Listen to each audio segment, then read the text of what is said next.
So, hello everyone. This playlist concentrates on the industrial robotics, especially the industrial arms, such as series manipulators and parallel manipulators and so on.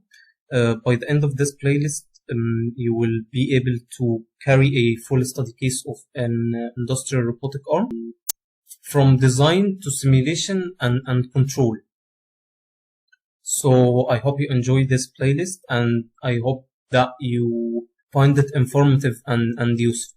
So our table of contents in this playlist will consist of 6 main parts or sections. The first one will be an introduction, at which we will classify the robots, explain the main features of a robot, and discuss these main or key features in detail. After that, we will study the kinematics of the industrial of an serial manipulator.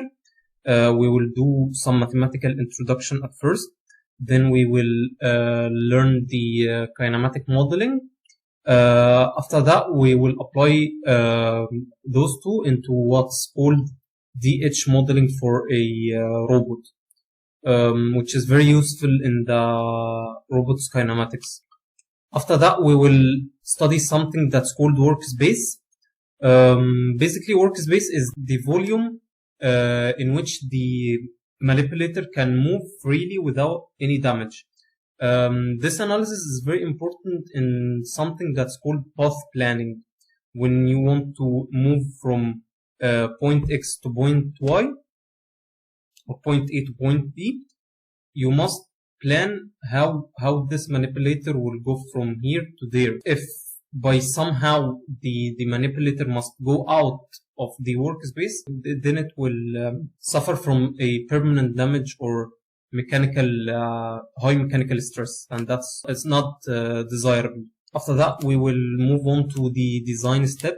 We will learn with each other some basic tools and configuration in a 3D CAD software such as SolidWorks, for example.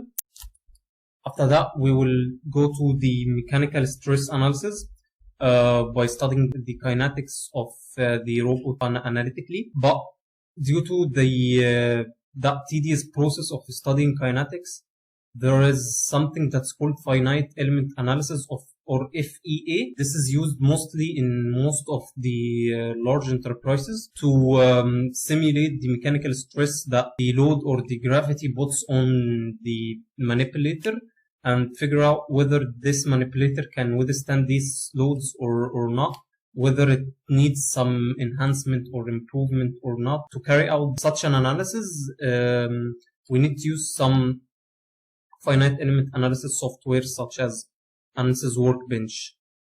The final step would be some motion scenes or motion simulation. We would carry out this on something that's called Gazebo. We will concentrate only on the basics in this playlist.